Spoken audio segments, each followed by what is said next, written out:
तुम्हारी भाषा बता रही है कि तुम उत्तराखंडी नहीं हो। मैं आपने बोला नहीं, वो उसके बाद बोला मैंने। उसके बाद आपने बोला ना। मैं बता रहा हूँ, भाव प्रधान जब आदमी व्यक्ति होता है, जब उसकी भावनाएं उमड़ती हैं। हाँ। मैं एक आंदोलनकारी रहा हूँ। रमेश कुमार जी को ये भी कह दिया साफ साफ कि चौधरी मत बनो। ठीक है ना, तो क्या दिक्कत है भाई, इसमें कहाँ दिक्कत है, क्या परेशानी होगी किसी को?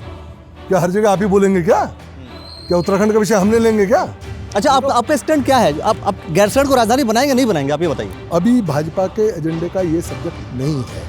उसको हम और क्लियर कर देते हैं कि भाई भारतीय जनता पार्टी स्थायी राजधानी गैरसैंण को नहीं बनाएगी। नहीं, अभी तो नहीं बना रही ना। अभी नहीं बना रही। मैं कहाँ बना रही बताओ? अरे यूकेडी की बात कर लीजिए। सुनो ना, यूकेडी तो कोई चांस नहीं है, सरकार में नहीं आ रही ना। कोई चांस नहीं है भाई। आपको कहाँ से चांस दिख रहा है? मुझे भी दिखा दो। अच्छी बात को सपोर्ट कर सकते हैं सर। नहीं, अच्छी बात तो हम लोग अच्छी बात नहीं करते क्या? सदन में मैदान और पहाड़ की बात होने लगे, वो गलत है। तो ये तो बहुत बड़ी खाई नहीं, ये खाई पैदा की जा रही है। ये खाई पटने की स्थिति आ गई। अब मैं इसलिए बोल रहा हूँ कि सब सोचने पे सर पानी बंद कर देना पटने की स्थिति लग रही है। सब सोचने पानी बंद कर देने के स्टेटमेंट सर आपकी मजाक है सर सदन में मजाक भी चल रहा है। मैं कह रहा हूँ सर किशोर उपाध्याय जी के स्टेटमेंट मजाक लग रहा है। मेरी बात नीचे से क्या कहा गया, तब उन्होंने क्या कहा ये समझो ना। उन्होंने शहजाद जी ने जो बात कही कि पहाड़ में आप चुनाव जीत रहे हो, पहाड़ी क्षेत्र, सुनिए शहजाद जी ने आप कही, मैं तो बरसों से बोल रहा हूँ और आकर के यहाँ रह रहे हैं, वो ठीक है भाई। मैं तो बरसों से बोल रहा हूँ, शहजाद तो बोला। आपने दो बातें घोषणा कर दी। एक 27 में बीजेपी आ रही है, यूकेडी की सरकार नहीं आ रही है, उमेश चुनाव नहीं जीत रहे हैं। 3 अब 27 के बाद मैं आपसे बैठूंगा। दोस्तों आप सभी को नमस्कार, मेरा नाम अखिलेश है और आप देख रहे हैं द न्यूज़ वाला नेटवर्क। खैर ये सारी बातें आप सुनते होंगे, लेकिन बात यह है कि सदन में जिस तरीके से एक विषय को लेकर के इतनी बड़ी बात हो गई, उस बात को विनोद चमोली जी ने कह ये दिया खास तौर पर विधायक रवि बहादुर जी को। आपने सर खुले तौर पर आपने कह दिया था कि मैं उत्तराखंडी हूं और तुम जो पार्टी लाइन की बात कर रहे हो, आपने उनको उत्तराखंडी माना ही नहीं। ऐसा नहीं है, ऐसा नहीं है। उत्तराखंड एक उसकी निश्चित पेरिफेरी है, जो भी उसमें रह रहा है वो सब उत्तराखंडी है। लेकिन जब कोई भाव प्रधान विषय हो और हम सदन में उसको उठा रहे हैं, हम उसमें मूल निवास पर अपनी बात कह रहे थे, वो बीच में इंटरवीन कर रहे थे। उनकी कठिनाई ये थी कि मैंने जो विषय लिया था, मैंने माननीय ND तिवारी जी के कार्यकाल से लिया था, और मैंने जिस विषय को उठाया, मेरा ये मानना था, क्योंकि राज्य गठन के बाद जो पहली चुनी हुई सरकार थी, माननीय ND तिवारी जी की सरकार थी। तो जो राज्य में अभी बुनियादी प्रश्न आज भी खड़े, उनका समाधान नहीं हुआ, तो मैंने ये कहा कि ये ND तिवारी जी के नाम पे हल होने चाहिए थे, क्योंकि उनकी जिम्मेदारी थी कि इसकी बुनियाद कैसी पड़े। वो बुनियादी ड्रेल है, स्टेट ड्रेल है। उसका मैंने 1-2 उदाहरण में उनको गिनाए। मैंने कहा जो आज ये लाल बत्तियों की भरमार, उस समय वो जो दायित्वधारियों की भरमार है, जो एक लोड पूरे प्रदेश पे आया हुआ है, ये उस समय उन्होंने अपनी सीट बचाने के लिए, कुर्सी बचाने के लिए ये सब उनको करना पड़ा। इसी तरह विवेकाधीन कोष की बंदर बाट उस समय चला था इशू, वो भी उन्हीं के कार्यकाल में हुआ। इस पर गीत तक बने, गाने तक बने। तो मैं वहां से विषय ले रहा था, तो उसी पर मूल निवास का विषय जब मैंने लिया, तो मुझे लग रहा वो नौजवान लड़के हैं, उनको लगा कि साहब ये तिवारी जी के लिए कैसे बोल रहे हैं, कांग्रेस के लिए कैसे बोल रहे हैं। आपने चूंकि ये भी तो कह दिया था कि तुम्हारी भाषा बता रही है कि तुम उत्तराखंडी नहीं हो। आपने बोला वो उसके बाद बोला मैंने। उसके बाद आपने बोला ना, मैं बता रहा हूँ। नहीं, मैंने पूरे बात, इसी बात को लेकर तो विवाद हो गया। नहीं, वो पूरा विषय नहीं लिया ना। तो उसमें जब मैं उस विषय को ले रहा था, तो वो बीच में मुझे टोकने लगे। तो मैंने कहा भाई देखो, आप पार्टी लाइन पे बात कर रहे हैं, मैं उत्तराखंड की बात कर रहा हूँ। ठीक, मैं एक उत्तराखंडी के नाते बात कर रहा हूँ, मैं पार्टी की बात नहीं कर रहा हूँ। आप पार्टी के कार्यकर्ता हैं, क्योंकि आप पार्टी लाइन की बात कर रहे हैं। आप उत्तराखंड की बात करते हैं, तो पार्टी के नेता हैं सर, आप भी तो पार्टी के नेता हैं सर, प्रवक्ता भी हैं, एक जिम्मेदारी भी दी गई है, तो पार्टी के नेता है। तो जब कोई व्यक्ति सदन में है, तो पार्टी के पद के होने के नाते भी तो वो इंसान कुछ ना कुछ बोल रहा होता है। आपको बता रहा, हम पार्टी के अगर कार्यकर्ता हैं, इसका मतलब ये नहीं कि हम उत्तराखंडी नहीं है सर। भाव प्रधान जब आदमी व्यक्ति होता है, जब उसकी भावनाएं उमड़ती हैं, मैं एक आंदोलनकारी रहा हूँ, मेरे भाव हटके हो सकते हैं। कुछ लोग इसको राजनीति का विषय बना सकते हैं, क्योंकि राज्य उनके लिए राजनीति का विषय हो सकता है कि उसमें राजनीति कर रहे हैं। लेकिन विनोद चमोली तो उनमें से जिसने राज्य बनाने के लिए संघर्ष किया। तो भावना ये आ गई कि हरिद्वार में जो रह रहे हैं विधायक जी, वो पूरी बात सुन लो ना। तो मेरे लिए ये जो विषय है, जो मूल निवास का विषय है, ये जो सांस्कृतिक धरोहरों का विषय है, जो यहाँ के बेरोजगारी का विषय है, पलायन का विषय है, ये वो विषय हैं जो उत्तराखंड मूवमेंट में हावी थे, जिनको लेकर मूवमेंट हुआ, जिसको लेकर हम लोग लड़े थे। तो जब मैं उन विषयों पर बात करता हूँ, मैंने आज भी कहा, आज मैं मंच पे था, उत्तराखंड आंदोलन सम्मान में बात हुई, तो मैंने कहा मैं ना तो आज एक कार्यकर्ता के नाते बात कर रहा हूँ, न मैं एक राजनेता के तौर पे बात कर रहा हूँ, मैं आज विशुद्ध लेकिन सर उत्तराखंडी नागरिक के नाते बात कर रहा हूँ। करेक्ट। लेकिन मेरा सवाल है कि जब हम सदन में होते हैं तो हम वहां पर जिम्मेदारी किस चीज की निभा रहे होते हैं सर? नहीं, हम दोनों जिम्मेदारी में होते हैं, ये मत बोलिए। हम अगर सदन में पहुंचे हैं तो यहाँ की जनता ने हमको इसलिए पहुंचा कि हम यहाँ के लोग हैं। हाँ, तो यहाँ के जनता, सरोकारों से अच्छा जुड़े हुए मान हैं। लीजिए विधायक अगर कोई है, यहाँ के अगर सरोकारों से जुड़े किसी ने वोट आपको नहीं दिया, आप उसके विधायक हैं या नहीं है? क्यों नहीं है, क्यों नहीं? विधायक तो सबके हो गए, सबके पूरे उत्तराखंड के हैं और उनके भी हैं, हाँ। सबके, उसमें कहाँ दिक्कत है? लेकिन जब हम वो विषय ले रहे थे, उन लोगों ने जिस तरह से रिएक्ट किया, वो पार्टी लाइन पे रिएक्ट कर रहे थे। मतलब रवि बहादुर और समझने में सुनिए, गलती कर गए, मतलब बिल्कुल रवि बहादुर बिल्कुल गलती कर गए। अच्छा। और जब ये बात मैंने नहीं कही, मैं जब बोल रहा था, मैं कहा आप पार्टी लाइन पे बात कर रहे हैं, ठीक है? तब उन्होंने कहा किसका मतलब हम उत्तराखंडी नहीं है, ये बात उन्होंने कही। तो मैंने कहा तुम पार्टी लाइन पे बात, तुम पार्टी के कार्यकर्ता के नाते बात करो, मैं उत्तराखंडी के नाते बात करो, यही तो कहा ना मैंने उनको ये तो नहीं कहा कि तुम उत्तराखंडी नहीं हो, मैंने नहीं कहा। लेकिन आपने इंडिकेट कर दिया था, आपने इंडिकेट कर दिया था कि तुम्हारी भाषा बता रही है तुम्हारा। फिर मैंने एक बात कही, मैंने कहा ये सवाल इसलिए खड़े होते हैं, पूरा विषय सुनिए ना उसको। मैंने कहा सवाल इसीलिए खड़े होते हैं कि जब उत्तराखंड में मूल विषय जैसे प्रश्न आते हैं और लोग उसके विरोध में आके खड़े होते हैं, तब ये प्रश्न खड़े होते हैं। तो रवि बहादुर विरोध में है, तब ये, अरे भाई जब विषय पर रोक रहे हैं तो विरोधी तो कहेंगे, क्या कहेंगे? और जबकि सदन में तो बात रखी जाती है ना सर, जबकि सदन में तो बात रखी जाती है। सदन में हो सकता है किसी भी एक विषय को लेकर के, जैसा मान लीजिए पक्ष विपक्ष की बात होती है, कांग्रेस बीजेपी की बात हो रही है, एक ही विषय को लेकर के कोई कुछ कहता है, कोई कुछ कहता है, तो बातें तो सुननी समझनी चाहिए, या उसमें आवेश में आकर कुछ भी कह देना चाहिए? नहीं, ऐसा नहीं। जब हम बोल रहे हैं तो हमको बोलने देना चाहिए, जब वो बोलते हैं तो हम सुनते हैं, दूसरा बोलता हम सुनते हैं। उससे क्या होता है कि विषय स्पष्ट हो जाता है, स्पष्ट होता है बिल्कुल। जब बहस होती है तो विषय घूम जाते हैं, कई बार अर्थ का अनर्थ जिसको बोलते हैं, वही हुआ ना उसमें, वही हुआ। हमारे नौजवान, आपके हिसाब से हमारे विधायक हमारे नौजवान हैं, उनके अंदर भी जोश है, वो भी कुछ करना चाहते हैं, लेकिन क्योंकि पार्टी लाइन उन पे हावी थी, इसलिए वो मुझे बोलने नहीं देना चाहते। लेकिन इसके साथ साथ आपने उमेश कुमार जी को ये भी कह दिया साफ साफ कि चौधरी मत बनो। ठीक है ना, तो क्या दिक्कत है भाई, उसमें कहाँ दिक्कत है? क्या परेशानी होगी किसी को? क्या हर जगह आप ही बोलेंगे क्या? क्या उत्तराखंड का विषय हमने लेंगे क्या? आपने अपने विषय लिए, आपने पूरा भाषण दिया, पूरे भाजपा को भी टांग दिया, इसको भी टांग दिया, मतलब आप उत्तराखंड के हैं, आप ही को उत्तराखंड भला चाहते हैं। हम सब मूर्ख रहे, नालायक रहे, जिन्होंने पूरी लड़ाइयाँ लड़ी, जो उत्तराखंड को यहाँ तक लेके आए। तो बोलना पड़ेगा ना। इसी बात को लेकर के तो सर विवाद इस बात को लेकर के तो शुरू हो गया, चूंकि इसके बाद शहजाद जी ने, हम मूल निवास पे बात कर रहे हैं, वो जाके राजधानी पे बात कर रहे हैं, उसको भी स्पष्ट किया। अच्छा, आपका स्टैंड क्या है? आप गैरसैंण को राजधानी बनाएंगे नहीं बनाएंगे, आप ये बताइए। हमारा स्टैंड बड़ा स्पष्ट है, मैंने सारे इंटरव्यूज में क्लियर किया कि गैरसैंण भारतीय जनता पार्टी का मुद्दा नहीं रहा कभी। ये बात बनाएंगे नहीं, सुन लीजिए, बनाएंगे नहीं, सुन लीजिए, पूरा विषय सुनिए ना।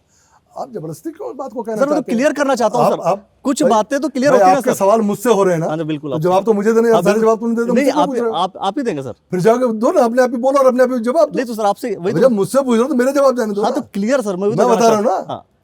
गैरसैंण भारतीय जनता पार्टी अस्थायी राजधानी बनाएगी, ये मुद्दा पहले कभी नहीं रहा। पहली बात, ठीक हो गया। गैरसैंण यूकेडी का मुद्दा रहा। चुनाव से पहले उन्होंने गैरसैंण को राजधानी घोषित किया था, वहाँ उन्होंने उद्घाटन भी किया था। चुनावों के बाद जब कांग्रेस पावर में, पहले तो नरेंद्र तिवारी जी आए, बाद में जब हरीश रावत जी आए, तो वहाँ पर बहुगुणा जी के टाइम पर सरगर्मी बढ़ी, उन्होंने वहाँ कैबिनेट की। मतलब समझे, उसको चरणबद्ध समझे ना, कहाँ से क्या क्या हुआ। यूकेडी से वो मुद्दा लेने की कांग्रेस ने कोशिश की। उसके बाद वहाँ पर एक भवन भी खड़ा हुआ, हमारा विधानसभा भवन खड़ा हुआ। ये सब कांग्रेस के कार्यकाल में हुआ, उसमें कहीं कोई कन्फ्यूज़न हमको नहीं है। ठीक हो गया।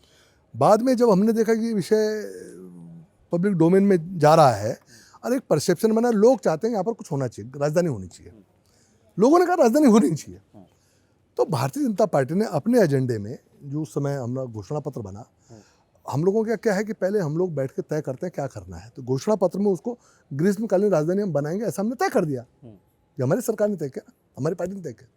बाद में जब मेरी सरकार आई तो उसमें माननीय त्रिवेंद्र सिंह रावत जी ने, जो आज आपके हरिद्वार के सांसद हैं, उन्होंने बजट सत्र में उसको ग्रीष्मकालीन राजधानी घोषित कर दी, क्योंकि हमने अपने एजेंडे का विषय बनाया हुआ था। ठीक हो गया। तो हमने कहा था, हमने अपना काम किया। तो वही तो अब उसमें बता रहा हूँ, अभी वही तो स्टेट क्लियर करने की बात है ना, उसके आगे बता रहा हूँ ना। बताइए। मैंने ये बार बार कहा, आपने मेरा स्टेटमेंट सुना होगा, जब उमेश बोल रहे थे, उमेश उसको अस्थायी राजधानी के लिए बात करे, सब कर सकते हैं, वो कर सकते हैं, दूसरा भी कर सकता है, तीसरा भी कर सकता है। तो मैंने उनको ये स्पष्ट किया कि मैंने कहा भाई, मेरा जो व्यक्तिगत एज ए विनोद चमोली, जो मेरा थॉट प्रोसेस है, जो मैं सोचता हूँ उत्तराखंड के बारे में, सब बारे में, तो मैंने आज नहीं कहा, आज तो ये बात अब विषय चर्चा में आ रहे हैं, लेकिन जब गैरसैंण में ये ग्रीष्मकालीन राजधानी घोषित हुई थी जिस दिन, उसी दिन का मेरा भाषण है गैरसैंण के अंदर। मैंने कहा इस संभावना से इनकार नहीं किया जा सकता कि भविष्य में गैरसैंण अस्थायी राजधानी बनेगी। ये विनोद चौधरी समय बोल चुका, आज नहीं बोल रहा है, आज विवाद आज हो रहा है ना, मैं नहीं बोल, ये उस समय का मेरे भाषण का आंसर, वो रिकॉर्डेड है, वो पता कर सकते हैं आप। और मैंने इसलिए कहा कि मैंने कहा भाई आज हो सकता है आने वाले समय में यहाँ इंफ्रास्ट्रक्चर खड़ा हो जाए, यहाँ की स्थिति ऐसी बन जाए कि ये राजधानी बन सके, उसमें ये राजधानी बन सकते रहो, तो इसका निर्णय भी बीजेपी करेगी। ये मेरा स्टेटमेंट है उस समय का, आज का नहीं है। अब सुन लीजिए, उसी चीज को और मैं क्लियर करना चाहता हूँ। सुन लीजिए ना, मैं करूँ, अभी भाजपा के एजेंडे का ये सब्जेक्ट नहीं है। मैं बड़ा मतलब भारतीय जनता पार्टी गैरसैंण को स्थायी राजधानी नहीं बनाएगी, अभी ये हमारे एजेंडे का सब्जेक्ट नहीं है। भविष्य में हो तो इसको और हम क्लियर कर देते हैं। हाँ, उसको हम और क्लियर कर देते हैं कि भाई भारतीय जनता पार्टी स्थायी राजधानी गैरसैंण को नहीं बनाएगी। नहीं, अभी तो नहीं बना रही ना, अभी नहीं बना रही है। कहाँ बना रही बताओ। मतलब जो लोग स्थायी गैरसैंण, जो लोग राजधानी को स्थायी बनाना चाहते हैं, वो लोग भारतीय जनता पार्टी के पक्ष में ना जाएं। अब हम एक बात कहें, दोनों बातें हैं। कौन बनाना चाहते जरा बता दीजिए मुझे। जो लोग आदमी बताओ ना। हरीश रावत जी ने कहा साफ तौर पर, अब आ रहा हूँ मैं उस चीज, यूकेडी का मुद्दा है ही पूरा पूरा। आ रहा हूँ, आशीष ने साफ तौर पर कहते मैं कह रहा हूँ यूकेडी का ये शुरू से मुद्दा रहा, स्वाभाविक बात है, यूकेडी का मुद्दा है, हरीश रावत जी कह ही रहे। हरीश रावत जी ने जो कहा, अब उसका थोड़ा एनालिसिस कर लीजिए। हरीश रावत जी ने, जब हमने उसको ग्रीष्मकालीन राजधानी बनाया, तो हरीश रावत जी ने उस पर एक काउंटर मारा कि हम इसको जब सत्ता में आएंगे तो अस्थायी राजधानी बनाएंगे। 27 को उन्होंने एजेंडा क्लियर कर दिया। लेकिन अभी इसी विधानसभा के अंदर आपने तिलकराज बेहड़ का बयान सुना होगा। तिलकराज बेहड़ कांग्रेस के मंत्री भी रहे और बहुत सीनियर विधायकों में से भी हैं। उन्होंने कहा कि अस्थायी राजधानी देहरादून होनी चाहिए। ये बाकायदा उन्होंने बिल्कुल एक मतलब ऑथेंटिक तरीके से एक अथॉरिटी लेकर उन्होंने ये बात कही, ये कहा ना। अब हरीश रावत कहते हैं कि साहब हम गैरसैंण बनाएंगे, तिलकराज, मैंने तो क्लियर कह दिया ना, मैंने तो क्लियर कहा ना कि हमारे एजेंडे आपने क्लियर कर दिया कि आपके एजेंडे में नहीं है, आप लोग नहीं बनाएंगे। अब वहाँ सुनिए, अब वहाँ बता रहा हूँ ना, बनाएगा कौन, मैं बता रहा हूँ ना आपको। बता दीजिए चलिए। कि अब हरीश रावत जी कहते हैं हम गैरसैंण में बनाएंगे, तिलकराज कहते हैं देहरादून में होना चाहिए। और डॉक्टर हरक सिंह रावत ये भी कहते हैं कि ये बहुत ज्यादा प्रैक्टिकल नहीं है कि बन जाए, कोई बना नहीं सकता। मैं कह रहा हूँ ना, उन्होंने ये भी बात कही। ये कांग्रेस के तीनों स्टेटमेंट, मैं आपकी बात में भी ऐड कर रहा हूँ। ये 3 स्टेटमेंट कांग्रेस के हैं। तो इट मींस कि कांग्रेस में भी कंसेंसस इस पे नहीं बन पाए हैं। ये तो मानेंगे। जब तक कंसेंसस नहीं बनेंगे, पहले तो ये है कि जब सरकार में आएंगे तो बनाएंगे, नहीं तो बना नहीं सकते। सरकार में वो आ नहीं रहे, अगली बार भी नहीं आ रहे। मैं अथॉरिटी के साथ बोल रहा हूँ। नहीं मतलब, अरे बोल रहा हूँ ना यार, मानना चाहिए ना आपको। जब मैं बोल रहा हूँ तो मैं भारतीय जनता पार्टी कार्यकर्ता बोल रहा हूँ, मुझे लग रहा नहीं आएंगे, हम हैट्रिक लेने जा रहे हैं। सुन लो। दूसरा, भविष्य में कभी भी मान लो आ गए, अब ये तो भविष्य के पूरे भविष्य की जिम्मेदारी तो मैं ले नहीं सकता। अभी तो फिलहाल अगला चुनाव उसकी बात कर सकता हूँ। पार्क में जाने का रास्ता है। भविष्य में ये है ना, भविष्य में कभी यदि वो आ भी जाते हैं तो पहले तो 5 साल बाद हरीश रावत जी की स्थिति क्या होगी, 6 साल बाद बुजुर्ग। अच्छा, मतलब 27 में आ रहे हैं, 32 में आपके चांस आप बता रहे हैं स्थिति क्या होगी, बुजुर्ग हो गए हैं। अच्छा, एक दूसरा, उनके अंदर कंसेंसस बन नहीं रहे हैं तो कैसे बनाएंगे, अगर मान लो कभी आते भी हैं तो वहां भी संभावनाएं नहीं है। वो सिर्फ एक पॉलिटिकल एजेंडे के तौर पे इस विषय को लेकर चल रहे हैं, ये मानना चाहिए। ठीक है। अब एक आ गए उमेश जी हमारे। अरे यूकेडी की बात कर लीजिए। सुनो ना, यूकेडी तो कोई चांस नहीं है, सरकार में नहीं आ रही ना, कोई चांस नहीं है भाई। आपको कहां से चांस दिख रहा है, मुझे भी दिखा दो। ये जो युवा चेहरे, ये जो युवा चेहरे खुले तौर पर सड़क पर हैं, अच्छी बात है। आपको उनका नहीं दिख रहा कि उनका कोई भविष्य है, राजनीतिक भविष्य है। राजनीतिक भविष्य का सरकार बनाने में दोनों मंत्र है। राजनीतिक भविष्य में क्या पता अटक जाए, क्या पता सीटें कम पड़ जाए, बनानी उन्हें पड़ जाए। और one has to be practical यार, हवा में बात नहीं करनी चाहिए। तो सर, राजनीति तो संभावनाओं का ही विषय है। संभावनाओं का तो प्रयास करते रहना चाहिए। हाँ, तो लेकिन जो चीज नहीं है उसके लिए नहीं बोलना चाहिए। यूकेडी को पूरा नकार रहे हैं आप। मैं इतनी हल्की बात नहीं कर सकता। ठीक है, मैं कह दूं कल इनकी सरकार आ रही है, इतनी हल्की सरकार बात नहीं यार। अरे सर, हो सकता है कोलैब, ये ठीक है, ये कोशिश करेंगे, वो सब ठीक है। अरे इनके लोग पहले भी आए हैं जीत के, लेकिन कोई बीजेपी का बन के रह गया, कोई कांग्रेस का बन के रह गया, तो वो भी एक समस्या है। उमेश जी की बात कर रहे थे तो अब उमेश जी कहते हैं साहब हम गैरसैंण को राजधानी बनाएंगे। अब एक निर्दलीय विधायक गैरसैंण को राजधानी कैसे बना सकता है? क्या ये विषय समझ में नहीं आते लोगों को? कैसे बना सकता? सर, कोई एक आदमी आवाज बुलंद तो कर रहा है उत्तराखंड के लिए। बोले ना, मैं मना थोड़ा कर रहा हूँ। हम तो क्या हो सकता है? आपको नहीं लगता कि आपको उनका सहयोग कर देना चाहिए? और आप कह रहे हैं कि चुनाव नहीं जीत सकते। हमको नहीं, मुझे लग रहा है वहाँ के लोग मुझे मिलते हैं। नहीं, क्या कह रहे हैं आप लोग? एक सिंगल आदमी, आपको क्या कह रहे हैं लोग? मुझे लग रहा है कि वो दोबारा नहीं जीत रहे हैं, और मैंने कहा है ये बात वहाँ के लोग मुझसे बोलते हैं, आपने 2 बातें यहाँ पर घोषणा मेरे कर दी। संपर्क में लोग आते हैं। आपने 2 बातें घोषणा कर दी। बिल्कुल घोषणा कर दी मैंने। एक 27 में बीजेपी आ रही है, बीजेपी आ रही है, यूकेडी की सरकार नहीं आ रही है, हाँ। उमेश चुनाव नहीं जीत रहे हैं, 3। हाँ। अब 27 के बाद मैं आपसे बैठ के बात करूंगा और बोलिए। अच्छा, अब इससे तो विषय खत्म हो ये चीज गया। बिल्कुल क्लियर कर तो लिया डिबेट आपने। खत्म हो गया ना इस नहीं, विषय पे। लेकिन आगे बोलो। आपको नहीं लगता कि अगर उमेश जी या कोई भी पार्टी, कोई भी शख्स अगर इस बात को कहता है कि हम जो है गैरसैंण को राजधानी बना रहे हैं, तो आप लोग को साथ आ जाना चाहिए कि ठीक है यार, अच्छा काम कर रहे हो आप लोग, अच्छी बातें कर रहे हो, हम तो सहयोग करेंगे। नहीं, तो हम उमेश को सहयोग करेंगे मतलब किसी को भी सहयोग की की सपोर्ट करना चाहिए, बातों अच्छी बातों को सपोर्ट करना चाहिए। हमारी बाध्यता है क्या? अच्छी बातों को सपोर्ट कर सकते हैं सर। नहीं, अच्छी बात तो हम लोग अच्छी बात नहीं करते क्या? सर जो भी अच्छा काम कर रहा है, गैरसैंण में मैंने अभी कहा है, जो भी कि अच्छा काम कर मैंने रहा है। अभी ये कहा है, मैंने आपको बताया ना कि गैरसैंण में सबसे पहले आवश्यकता है वह इंफ्रास्ट्रक्चर डेवलप करने का, जो हकीकत है। करेक्ट। सिर्फ ये हवाबाजी से काम नहीं चलेगा। जिस तरह हम हवाबाजी करके चुनाव निकालने के लिए तरह तरह की बातें करते हैं, ये नहीं होगा। आपको प्रैक्टिकली क्या करना है, आपको उसमें जाना चाहिए। जैसे क्या है, अभी मैंने एक बात कही, ऐसा नहीं कि मैं तीखी बातें अपनी पार्टी से नहीं करता हूँ।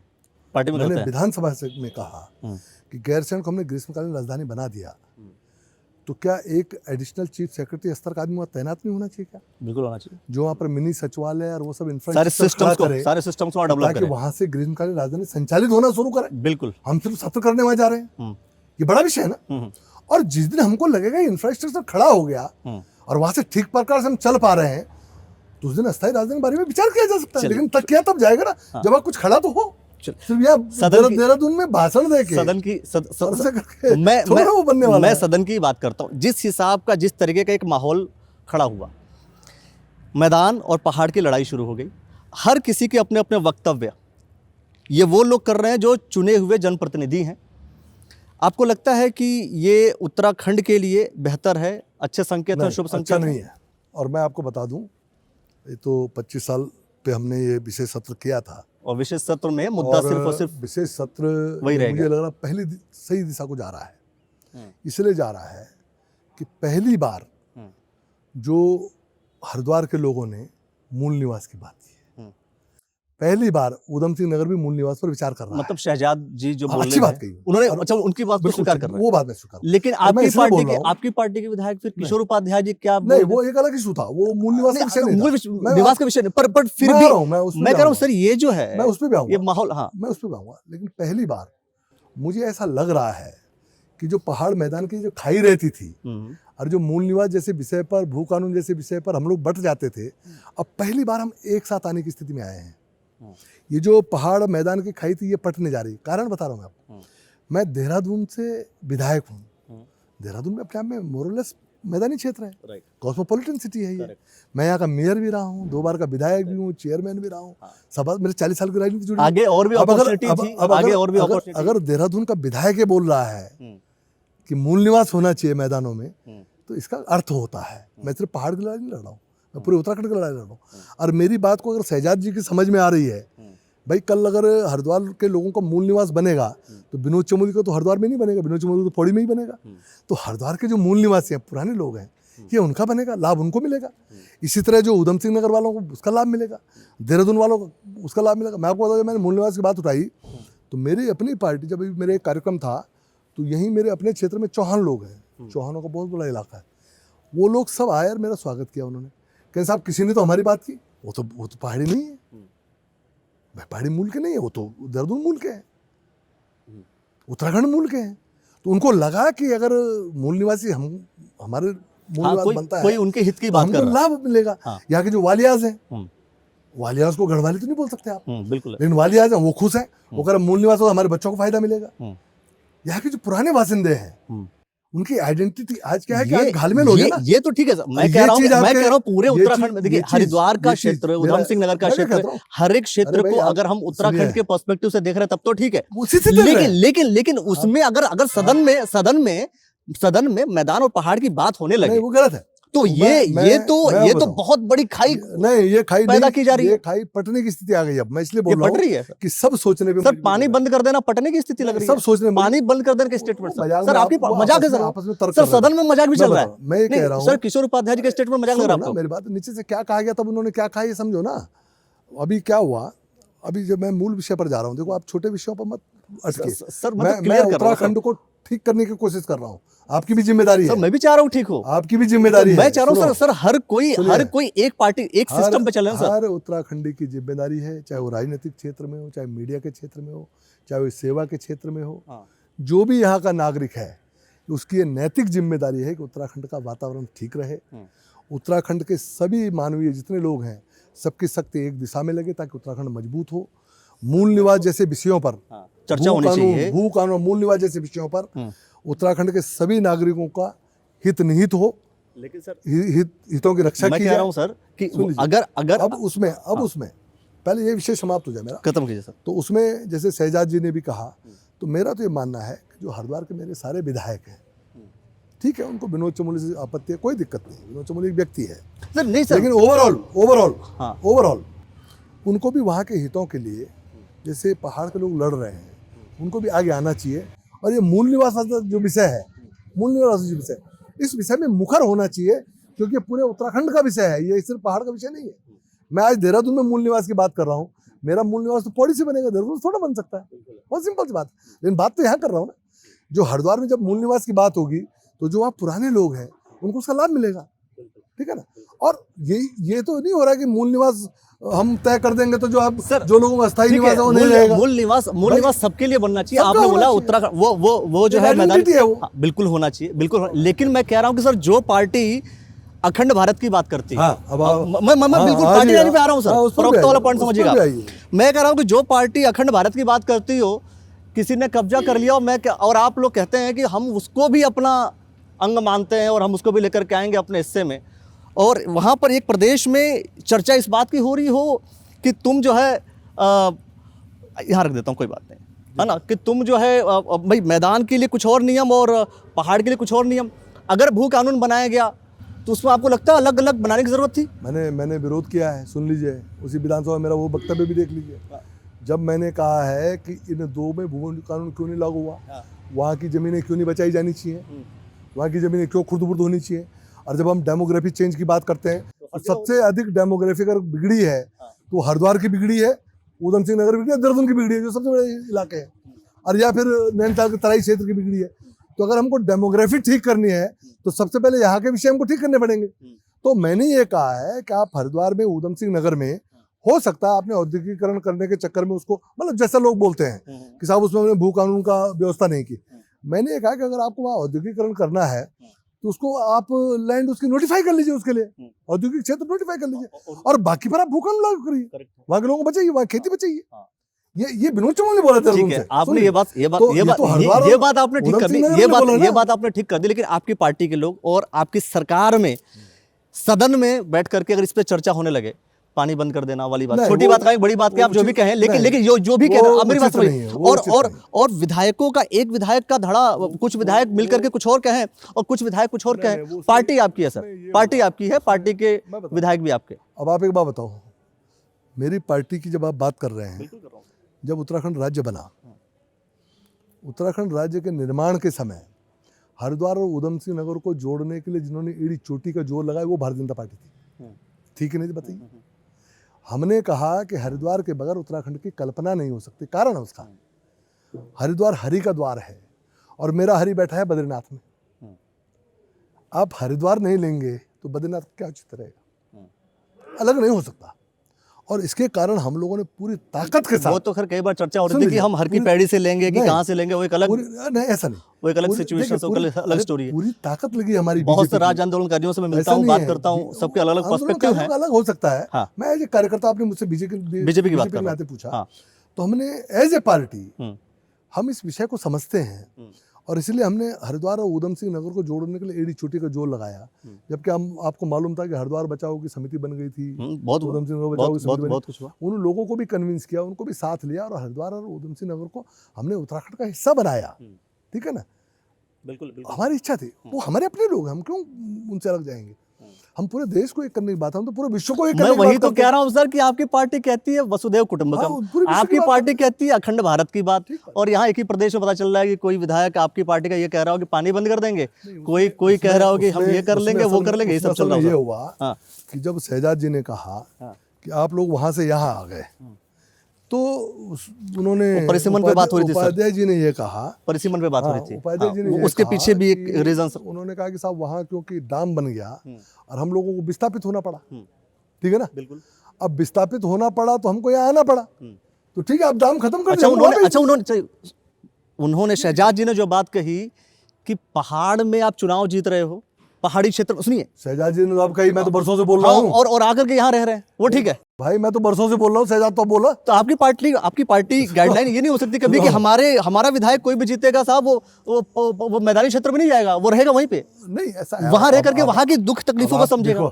अब आप किसी का व्यक्तिगत वो तो नहीं कर सकते। हाँ, पार्टी ये प्रेफर कर सकती है, पार्टी का एजेंडा तो हो सकता है, पार्टी ये प्रेफर कर सकती है कि जो वहाँ के लोग हैं उन्हीं को टिकट दिया जाए, जो वहाँ रहते हैं, जो वहाँ काम कर रहे हैं। और बहुत सारे विधायक हमारे ऐसे भी, ऐसा मत कहिए कि सबके सब यहाँ आ गए। बट मैक्सिमम उन्होंने बता दिया था, सच था सर, वो सच था। लेकिन मैं भी उस बात का पक्षधर हूँ कि पहाड़ से जो लोग, विधायक छोड़ के प्रधानों तक की बात कर रहा हूँ, उनसे नीचे की बात कर रहा हूँ, जो लोग पहाड़ की राजनीति कर रहे हैं या पहाड़ में जो लोग जनप्रतिनिधि हैं, उनको पहाड़ों के सरोकारों से जुड़ना तो है ही है, लेकिन वहाँ रहकर उनकी सेवा करनी चाहिए। सर जब तक वो समझेंगे नहीं, वहाँ रहेंगे तब तक समझेंगे नहीं समझते वो सब हैं कि हैं तो सारे पहाड़ी, वो चाहे यार है चाहे हमारा सर, लेकिन जब तक वहाँ नहीं रहेंगे, मैं कह रहा हूँ सर, मैदानी क्षेत्र भी हो, जब तक जनप्रतिनिधि जनता के बीच नहीं जाएगा, उनके एक्चुअल दुख दर्द को नहीं समझेगा सर, तब तक उन तकलीफों को सॉल्व कैसे करेगा, प्रॉब्लम सॉल्व कैसे होगी। और फिर आदमी को, जब नागरिकों को, वहाँ के जो लोग हैं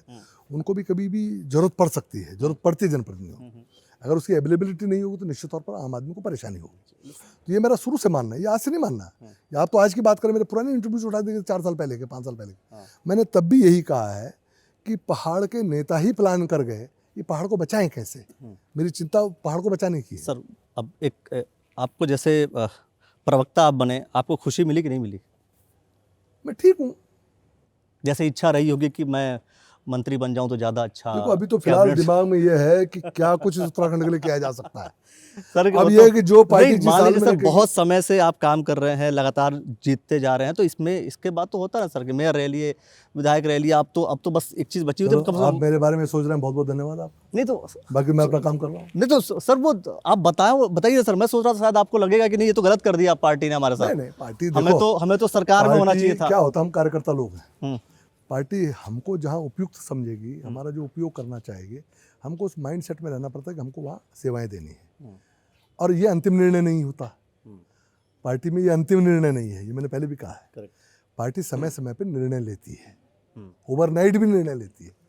कभी भी बैठकर कोई भी सिचुएशन में अगर पार्टी आपकी पार्टी में तो कभी भी कुछ भी बदल जाता है, कुछ भी होता है। और पार्टी को कभी ये लगता है कि भाई हमारे, इसीलिए तो लोग कहते हैं कि भारतीय जनता पार्टी में डिक्टेटरशिप ज्यादा है। नहीं, डिक्टेटरशिप नहीं है, लोकतंत्र कम है, डेमोक्रेटिक सिस्टम कम है, डिक्टेटरशिप ज्यादा है। यहाँ एक आदमी जो कह देता है वो सब अपना सुन करके मजबूरी में सुनते हैं सर। मजबूरी नहीं, कोई दुख तकलीफ होता है फिर भी बोल नहीं पाते सर, बाहर अंदर की बात बाहर। अंदर का अनुशासन है भाई, तकलीफों में झेलते हुए तो अनुशासन में तो तकलीफ उठानी पड़ती है। मतलब तकलीफ है। नहीं, अनुशासन नियम ही है ये। अनुशासन किसको? अच्छा, अनुशासन मतलब कुल मिलाकर के जो कह दिया गया। 2 शब्द हैं, अब सुन लीजिए, 2 शब्द हैं, तुम नौजवान हो, तुम भी सीखो इस बात से। एक स्टेमिना है, एक अनुशासन है। आपकी इच्छा अनुसार अगर कुछ हो रहा हो और तब आप उसका पालन कर रहे हो, वो अनुशासन नहीं है, वो आपकी इच्छा अनुसार हो रहा है। अगर आपकी क्षमता, मान लीजिए पार्टी में कोई भी निर्णय किसी के बारे में, करेक्ट है, पार्टी ने ले लिया, मान लो पार्टी ने किसी को कल टिकट दे दिया, मेरी सीट पे दे दिया, ठीक है ना, मुझे उसको लड़ाना है, ये पार्टी का अनुशासन है। पार्टी ने तय कर दिया, अब हमको उसको लड़ाना है। तो अपनी इच्छा के विरुद्ध भी अगर कोई निर्णय होते हैं, तो उन निर्णयों पर खरा उतरना, उनका पालन करना, ये पार्टी का अनुशासन है नंबर 1। इसी तरह स्टेमिना होता है, शरीर की क्षमताएं जितनी हैं, आप जब तक आपका शरीर की क्षमता है तब तक जो काम करते हैं वो है क्षमता, और उसके बाद जो आप काम करते हो वो आपका स्टेमिना होता है। ये दोनों अंतर है, इसको समझिए। तो स्टेमिना आप समझ लीजिएगा, स्टेमिना जो है, आप नौजवानों के लिए समझने की जरूरत है। ये जो अनुशासन में काम कर, लास्ट क्वेश्चन एक ना, पूरा संगठन अनुशासन से ही चल रहा भाई। हाँ बिल्कुल। नहीं सर, कई लोग बोलते हैं डिक्टेटरशिप भी बोलते हैं सर, कि यहाँ पर क्या होता है कि एक ही रात में कभी कुछ भी हो जाता है, तुम हट जाओ, कितने मुख्य मुझे कितने बता दो ना। कितने मंत्रियों के इस्तीफे ले लिए जाते हैं गुजरात में सर, इतना बढ़िया कहाँ कहाँ पर क्या क्या हो जाता है इतना सर, बढ़िया पता चल रहा होता है सर कि सुनो सही। स्लिप पे सोचता है कोई कि मुख्यमंत्री मैं बनने वाला हूँ सर, बगल वाला मुख्यमंत्री बन जाता है। इतना बढ़िया कार्यकर्ता किसी दल में है क्या? राजस्थान में सर। इतना सब होने के बाद भी सब पार्टी में सब तो एक सर दूसरे को तभी तो पार्टी अंतर वाले विद्रोह बनाते हैं। सर, तभी तो अंतर विद्रोह शुरू हो कौन सा जाता है विद्रोह है? अंदर बताओ, कोई- अंदर। आज बता दो ना, सर बस अंतर इतना ही है कि कांग्रेस में कभी कभी लोग खुल करके बोल देते हैं, बीजेपी में अंदर अंदर रखते हैं। एक भी जो निर्णय अभी तक हुए हों मेरे मेरे दृष्टि में जो अभी तक हुए हैं, एक भी वो क्षण बता दो आपको भारतीय जनता पार्टी में उत्तराखंड में ये दिखता नहीं है कि कई बार मुख्यमंत्री और पूर्व मुख्यमंत्री दोनों लोगों में कई बार एक सब्जेक्ट को लेकर के भिन्नता रहती है, विरोधाभास रहता है। देखो वो विरोध नहीं कह सकता, विरोधाभास रहता देखो है। निर्णयों को लेकर विरोध नहीं है, वो वर्किंग को लेकर अपना अपना असेसमेंट है। हाँ तो सर वो मीडिया माना चाहिए क्या? नहीं वो असेसमेंट है, वो मीडिया माना चाहिए तो क्या? मीडिया वाले पकड़ लेते तो क्या करें हम? मीडिया वाले पकड़ते हैं सर। हम लोग अपनी बात करते तुम बीच में पकड़ लेते हो। और मैंने विधानसभा में बात की, हाँ। उसको सही होकर ना, अब आपने पकड़ लिया, आप मुझे यहाँ तक खदेड़ लाए। चलो सर लास्ट तो क्वेश्चन ठीक है ना, सर, तुम्हारा भी एक काम लास्ट मेरा भी काम है, हमारा काम है वो सच दिखाना, वो बातें करना जो बातें ऑलरेडी लोगों के बीच चल रही हैं। एक विषय सर, जैसे प्रेमचंद अग्रवाल जी ने जब एक शब्द बोला था, उस शब्द के बाद एक पूरा विद्रोह हुआ था, उन्हें आपकी माहौल बना और पार्टी ने उनको निकाला, हटा दिया। मतलब आप सोच कर देखिए कि मंत्रालय हट गया। क्या किशोर उपाध्याय जी को लेकर के, क्योंकि बहुत से लोग इस पे भी चर्चा कर रहे हैं, तो मैं आपसे स्पष्ट जानना चाहता हूं कि आप क्या सोच रहे हैं इस विषय में। क्या इस विषय को लेकर के पानी बंद कर देना, ये सारी जो विषय जो एक खाई सा पैदा हो रहा है, इस चीज़ को लेकर के आपकी पार्टी, अब मैं विधायक होने के नाते नहीं बोल रहा हूँ, आपने सदन में जो बोला मैं उस नाते कोई सवाल नहीं कर रहा हूँ, पार्टी पर्सपेक्टिव सबसे पूछ रहा हूँ, पार्टी को निर्णय लेगी, कुछ कहेगी या कुछ स्टेटमेंट इस पे जारी करेगी? स्टेटमेंट की बात नहीं, ये दोनों के बीच जो कन्वर्सेशन है, सर जैसे आपने बोला ना थोड़ी देर फ्लो में आपने बोला, आपने फ्लो में बोला था, फ्लो में प्रेमचंद अग्रवाल जी ने भी बोला था। वो ठीक है, लेकिन मीडिया तो अपने हिसाब से काम करता है, देखो वो हमारे नियंत्रण में तो है नहीं, उनको तो अपने हिसाब से चलना है। लेकिन जो नहीं, जब डिसीजन की बात आती है, पहली बात तो यह है कि किशोर उपाध्याय न कोई मंत्री हैं, न कोई ऐसा कुछ है कि उनसे कुछ लिया जाना है, मतलब पार्टी का तो सुन लीजिए पहली बात। दूसरी बात, पार्टी कुछ तो लिख के दे देगी। उनके और शहजाद जी के बीच में जो कन्वर्सेशन हुआ है उसको असेस किया जाएगा। इवन जो मैंने बोला है, आपका भी मैंने भी बहुत बड़ी बात बोली यार, बहुत कुछ किया है मैंने, तो उसका पार्टी असेस कर रही होगी। पार्टी को मुझसे बात, आप क्या सजेस्ट करेंगे? पार्टी मुझसे आप क्या सजेस्ट करेंगी? पार्टी मतलब पार्टी को क्या सजेस्ट करेंगे? पार्टी उनसे बात करना चाहिए, बात करेगी। शहजाद से तो बात कर नहीं सकते। नहीं, आप तो अपने घर मतलब भारतीय जनता पार्टी आपसे और किशोर उपाध्याय जी से बात करेगी ना? क्या दिक्कत है? मेरी पार्टी है, वो हमको भी तो पूछ सकते हैं, आपने ऐसे कैसे कहा, किस माइंडसेट से कहा, आपका क्या सोच है, आपका क्या सोच है कि आपने वहां एक बात कह दी और मैंने तो खुलेआम डिक्लेयर किया कि above the party line, above the syllabus में अपनी बात कह रहा हूँ, ठीक। और आपने एक और शब्द बोला कि कुछ बातें मैंने बोली हैं लेकिन मैं फ्लो में मैंने बोला है, आपने बोला गलत बोला, लेकिन फ्लो में। प्रेमचंद अग्रवाल जी ने भी बोला सर, प्रेमचंद अग्रवाल जी ने भी बोला, रॉन्ग कन्वर्सेशन नहीं था सर, मतलब गलत नहीं बोला। तुम्हारी भाषा बता रही तुम उत्तराखंडी नहीं हो, ऐसा नहीं है। जब हम उत्तराखंड की बात करते हैं, उत्तराखंड के हितों की बात करेंगे और कोई उसमें इंटरवीन करके उन हितों पर बात नहीं करने देगा, तो फ्लो है ना सर, तो उससे ये लगता है कि वो व्यक्ति उत्तराखंड का हित नहीं चाह रहा है। और जो उत्तराखंड का हित नहीं चाहेगा उत्तराखंड कैसे मानूंगा मैं? फ्लो में ना सर, नहीं कोई फ्लो में बात होती है। अब इतना तो वो सदन है, इतना तो होना भी चाहिए। तभी तो लोगों ने सवाल किया था कि प्रेमचंद अग्रवाल जी को लेकर के इतना माहौल और बाकी जो लोगों ने बोला उसको लेकर के इतना माहौल क्यों नहीं बना। खैर छोड़िए, बहुत सारे विषयों को लेकर के ऐसे हम बात करते रहेंगे। आपको क्या लगता है इस पूरे पर्सपेक्टिव में? जो कुछ भी लगता है, मैं समझता हूँ विनोद चमोली जी ने अपनी बातें तो स्पष्ट तौर पर रख दी हैं, सारी बातें रख दी हैं, और मैंने जो सवाल करने थे मैंने सवाल किए हैं। बट फिर भी अगर आपके मन में कोई सवाल ऐसा कुछ बच जाता है, कुछ आप सोचते हैं, वो आप हमें कमेंट सेक्शन में दे दीजिए, उसे लेकर के हम दोबारा बैठ जाएंगे। सर आपने जो समय दिया हमें इसके लिए बहुत बहुत धन्यवाद आपका। धन्यवाद।